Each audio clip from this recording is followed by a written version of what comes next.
In 1994, Jeff Bezos wasn't just selling books. He was obsessed with a problem that every business on Earth feared: the physical world. The physical world is expensive. It requires warehouses, trucks, servers, and millions of human hours. For most companies, these are operating expenses, necessary evils that eat away at profits. But Amazon looked at these costs differently. They didn't see a drain on their bank account, they saw a blueprint for a fortress. Today, we look at Amazon and see a store. But if you look deeper, you'll find that Amazon isn't a retailer at all. It is a massive, global layer of infrastructure that the rest of the world is forced to rent. This is the story of how Amazon turned its biggest expenses into its greatest products, and in doing so, built a trillion-dollar machine that the modern economy cannot live without. You are watching Framework Zero. In the early 2000s, Amazon had a logistics nightmare. Their growth was outstripping their ability to ship. Most companies would have outsourced this to FedEx or UPS. Amazon did the opposite. They decided to build a logistics network that rivaled the Roman Empire. Amazon invested billions into fulfillment centers. These aren't just warehouses. They are high-tech nodes where human labor and robotics collide. By 2012, Amazon acquired Kiva Systems, a robotics company, effectively monopolizing the technology that made their warehouses faster than anyone else's. Here is the genius move. Fulfillment by Amazon, FBA. Amazon realized they had built more warehouse space and more shipping routes than they needed for their own stock. Instead of letting that space sit empty, they opened it up to third-party sellers.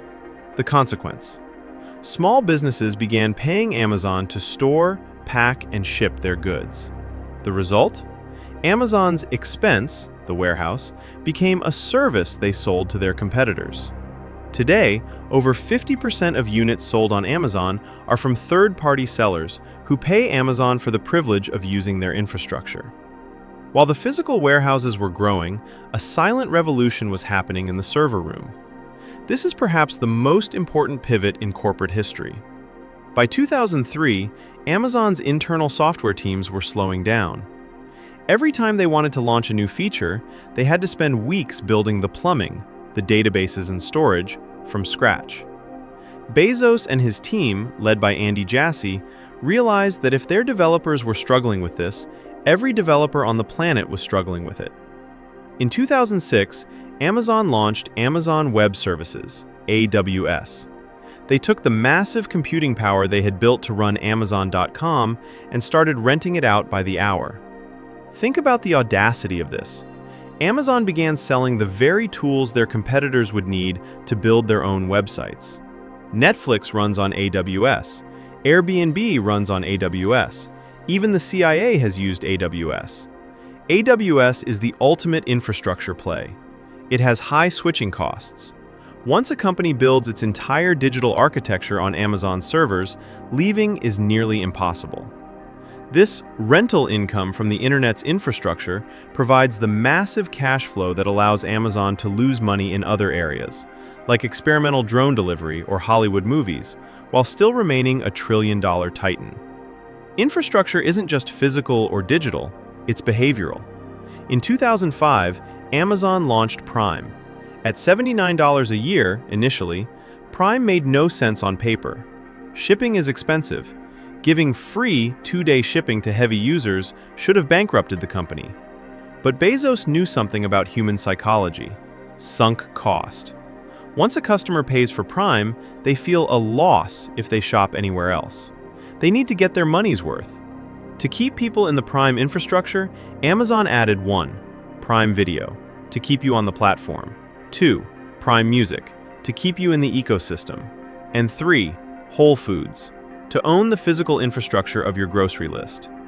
By building a membership infrastructure, Amazon ensured that the customer acquisition cost for every new product they launched was essentially zero.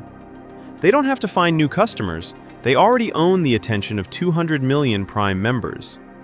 Amazon's transformation from a store to an infrastructure provider has fundamentally changed the global economy. When you own the infrastructure, you see the data. Amazon knows exactly what is selling, who is buying it, and at what price point. This allows them to launch Amazon Basics products that undercut the very sellers who are paying to use their warehouses. We have reached a point where if AWS goes down, half the internet disappears.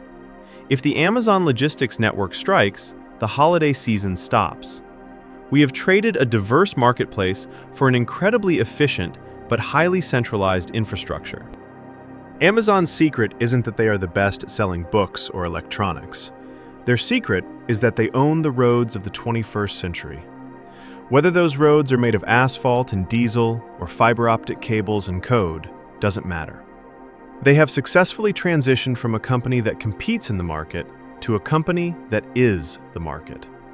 As we look toward the future, AI, space exploration with Project Kuiper, and healthcare, Amazon's strategy remains the same. Find a massive, expensive problem, build the infrastructure to solve it for themselves, and then rent that solution back to the rest of us. Because in the game of global economics, the person who sells the product makes a profit, but the person who owns the infrastructure owns the future. But here is the real question. As Amazon continues to turn every fundamental need into a service we must rent, from our groceries to the very servers that hold our data, is this a masterpiece of efficiency or a dangerous monopoly on the future? I want to hear your thoughts in the comments below. Is Amazon a benefit to the global economy, or is it becoming too big to fail? Join the conversation. If you enjoyed this deep dive into the engines of the global economy, subscribe to Framework Zero. We explore the systems that run our world. What infrastructure will Amazon conquer next? Let us know in the comments. Thanks for watching.